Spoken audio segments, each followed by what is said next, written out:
Ya está Mónica González Contró con nosotros. Bienvenida, Mónica. Antes de ir a tu comentario, vamos a ver una cápsula a propósito del Día Mundial contra el Trabajo Infantil que se conmemoró la semana pasada. Desde el campus. El 12 de junio se celebra el Día Internacional en contra del Trabajo Infantil, dedicado en esta ocasión al trabajo doméstico. Según cálculos de la Organización Internacional del Trabajo, alrededor de 10.5 millones de niños en todo el mundo se desempeñan como trabajadores domésticos. El trabajo infantil doméstico es aquel realizado por niñas y niños que no han alcanzado la edad mínima o en una situación análoga a la esclavitud. En muchos casos, el trabajo infantil doméstico permanece oculto. Por ejemplo, el trabajo de las niñas en el hogar al cuidado de este y de los hermanos, que impide el acceso a derechos como la educación, el juego, la interacción con sus pares e impone a la niña o niño responsabilidades excesivas para su edad.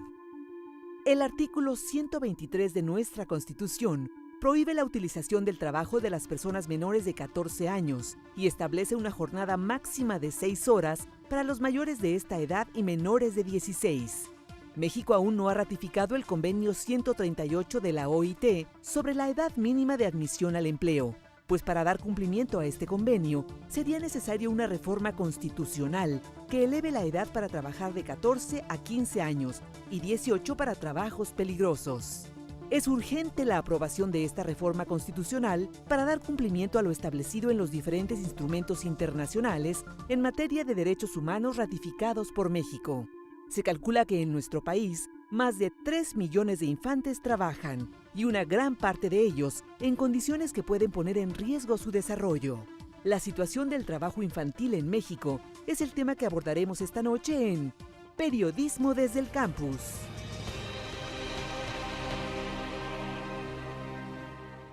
Mónica, pues una vez más traes a este espacio un tema que a pesar de estar delante de nuestros ojos permanece oculto, lejos del debate de la atención pública. Así es, y fíjate que me parece muy interesante que en esta ocasión el Día Mundial contra el Trabajo Infantil se ha dedicado al trabajo doméstico, porque en México me parece que tenemos una situación de mucha normalización hacia el trabajo infantil doméstico, tanto el que se presta hacia terceras personas, es decir, niñas y niños, especialmente niñas, que se trasladan y trabajan en otros hogares al servicio de otras personas, como el trabajo doméstico que se realiza al interior de la misma familia. Me parece que todos conocemos a familias que tienen en su casa empleadas domésticas, especialmente menores de edad, y esto no se considera ni una situación de vulneración de derechos. Y muchas veces, además, esta idea de, forma parte de la familia, está mejor aquí que en su pueblo, ¿no? Estos son argumentos que muchas veces escuchamos, o se le está dando acceso también a la educación, incluso se ve como algo positivo hacia la persona, cuando las coloca, especialmente a las mujeres, como decíamos que son las que desempeñan este trabajo, en una situación de enorme vulnerabilidad, porque desde luego en la mayoría de los casos no se garantizan los derechos laborales, desde luego, porque es una contratación ilegal incluso, y se vulnera el derecho que tienen de acuerdo con los tratados internacionales en materia. Claro, en México el empleo doméstico de por sí transcurre lejos de los ordenamientos legales, porque si bien hay un capítulo en la Ley Federal del Trabajo, de los más de 2 millones de mujeres que prestan su servicio en otros hogares, si acaso 1 de cada 1000 tiene un contrato por escrito. Si esto además lo llevamos, que nos muestra una situación de irregularidad, indefensión total, si lo llevamos además al caso de las menores, es aún más grave. Es muy grave y muchas veces, como decíamos, se las traen de sus lugares de origen y la familia, hasta cierto punto las acoge o digamos que se les integra, eso dicen, pero desde luego pues no son un miembro de la familia, sino que muchas veces viven y duermen en condiciones que no son acordes a la dignidad humana y jornadas de trabajo larguísimas, jornadas de trabajo larguísimas, sin vacaciones, sin vacaciones, sin seguridad social, sin derecho pues, a la estabilidad, por ejemplo, también en caso de que sean despedidas del trabajo, por supuesto que no tienen ninguna indemnización. Y el problema es que no hay una condena social, es decir, no hay,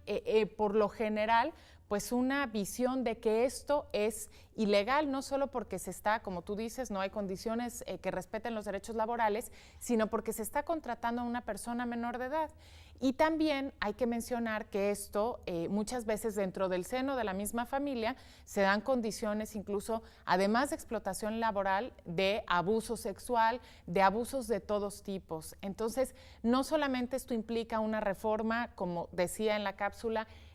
legal y constitucional, sino que además tenemos que generar una conciencia social de que no es legal, de que no es adecuado contratar personas menores de edad para que desempeñen labores domésticas. Así es, un asunto que se señalaba en la cápsula es que en México está permitido el trabajo a partir de los 14 años, los tratados internacionales nos dicen que debería ser a partir de los 15, pero además nuestra propia Constitución ya se modificó para hacer obligatoria la educación hasta el bachillerato. Por lo tanto, si la gente está estudiando, no podrán estar trabajando, de tal forma que sería una reforma natural el posponer la edad de inicio del trabajo. Sí, y esta es una demanda que ya tiene muchísimos años en la que se ha estado insistiendo de precisamente para hacerlo adecuado, para homologarlo a la edad de educación obligatoria, tenemos que aumentar la edad mínima de admisión al empleo a los 15 años, como señalan los tratados internacionales, y hasta los 18 para labores peligrosas, es decir, toda persona menor de 18 años no puede desempeñar cierto tipo de actividades, como son, por ejemplo, la minería, trabajos nocturnos, trabajos que pongan en peligro el desarrollo de la persona.